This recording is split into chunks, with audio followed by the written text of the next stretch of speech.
नमस्कार, स्वागत है आपका भारत लाइव में। मैं हूं आपके साथ विशाल यादव।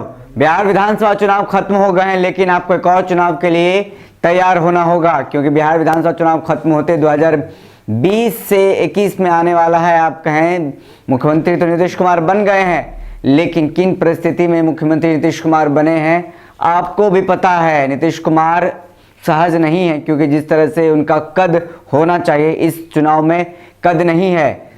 43 सीट पे आ गए हैं, लेकिन लगातार जिस तरह से अब बात सामने आ रही है कि शक्ति संचय करेंगे, मतलब और भी लोगों को अपने साथ लाएंगे, बराबरी का हक, बराबरी के अनुसार वो चलेंगे। लेकिन अब कितना लोगों को साथ ला सकते हैं, कितने दलों को वो लाएंगे, अभी आने वाले दिनों में देखा जाएगा। लेकिन अब जो हम जिस चुनाव की बात करने वाले हैं वो आपसे जुड़ा हुआ है, आपके गांव से जुड़ा हुआ है, यानी कि पंचायत चुनाव की बात करें। पंचायत चुनाव कोई तैयारी को लेकर आप तैयार हो जाना चाहिए, क्योंकि सरकार इसको लेकर के तैयारी करने लगी है। चाहे बिहार निर्वाचन आयोग की बात करें, उन्होंने भी कमर कस ली है चुनाव को तैयारी को लेकर के।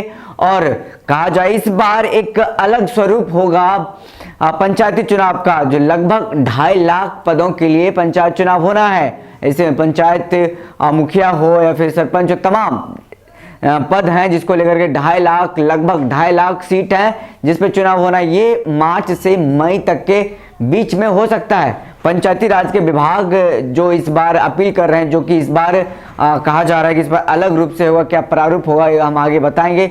लेकिन इस बार कुछ खास होने वाला है। शहरी निकाय चुनाव के बारे में तो आपको पता है कि वो ईवीएम से होता है, इलेक्ट्रॉनिक वोटिंग मशीन से होता है, लेकिन इस बार आपको पंचायती चुनाव राज जो पंचायती चुनाव है वो भी ईवीएम से होने जा रहा है। बिल्कुल इस बार नए प्रारूप में होगा, क्योंकि इस बार ईवीएम से होने जा रहा है। पहला समय होगा जब राज्य सरकार इसको औपचारिक रूप में इसको सहमति प्रदान करेगी, तब जाकर के ये ईवीएम से चुनाव होगा। हालांकि बात करें सैद्धांतिक रूप पे तो मिल गई है कि निर्देश मिल गया है कि हाँ सहमति दर्ज हो गई है कि ईवीएम से चुनाव होगा। वहीं अब राज्य सरकार की बारी है इसको औपचारिक तौर पे घोषणा करना है। वहीं हम बात कर रहे हैं राज्य सरकार के मुख्य सचिव दीपक कुमार के स्तर पर बैठक हुई थी। इस बैठक में ये निर्णय लिया गया कि इस बार पंचायती राज चुनाव ईवीएम इलेक्ट्रॉनिक वोटिंग मशीन से कराया जाएगा। इसको लेकर के खत लिखा गया था। पिछले दिनों हमने देखा था कि बिहार निर्वाचन आयोग ने एक खत लिखा था और मांगी थी, सहमति मांगी थी, जिसको लेकर के अब सहमति लगभग ये मिलना तय हो गया है कि जहां तक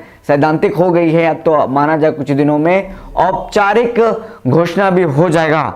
वहीं बात कर रहे हैं पंचायती राज विभाग के अपर मुख्य सचिव अमृतलाल मीना ने कहा कि मुख्य सचिव के स्तर पर आयोग के प्रस्ताव पर सैद्धांतिक सहमति हो चुकी है। अब सरकार की औपचारिक सहमति का इंतजार है। गौरतलब है कि आने वाले साल में मार्च से मई में पंचायत का चुनाव होना है। आयोग कि अभी तक इस प्रस्ताव के अनुसार अधिकतम 9 चरणों में चुनाव होने से पहले भी हमने आपको दिखाया था कि अधिकतम 9 चरणों में पंचायत चुनाव होना है, जिसको लेकर के तैयारियां शुरू हो गई है। सरकार की तरफ से तैयारी शुरू है, पंचायती राज विभाग अपने स्तर से तैयारी शुरू कर दी है। वहीं बिहार निर्वाचन आयोग भी अपने स्तर से चुनाव की तैयारी में लग गया है, क्योंकि इस बार बैलेट पेपर से नहीं, ये पहला मौका होगा जब पंचायत चुनाव बैलेट पेपर से नहीं ईवीएम से होगा और नया इस बार स्वरूप होगा। तो लगातार आप खबरों में देखते रहें कि किस तरह से क्या कुछ हो रहा है बिहार की राजनीति में हो या फिर अब पंचायत चुनाव के बारे में लगातार मैं अपडेट देता रहूंगा। इस खबर में इतना ही। लगातार आप भारत लाइव के साथ जुड़े रहें और देखते रहें। अगर अभी तक आपने हमारे यूट्यूब चैनल को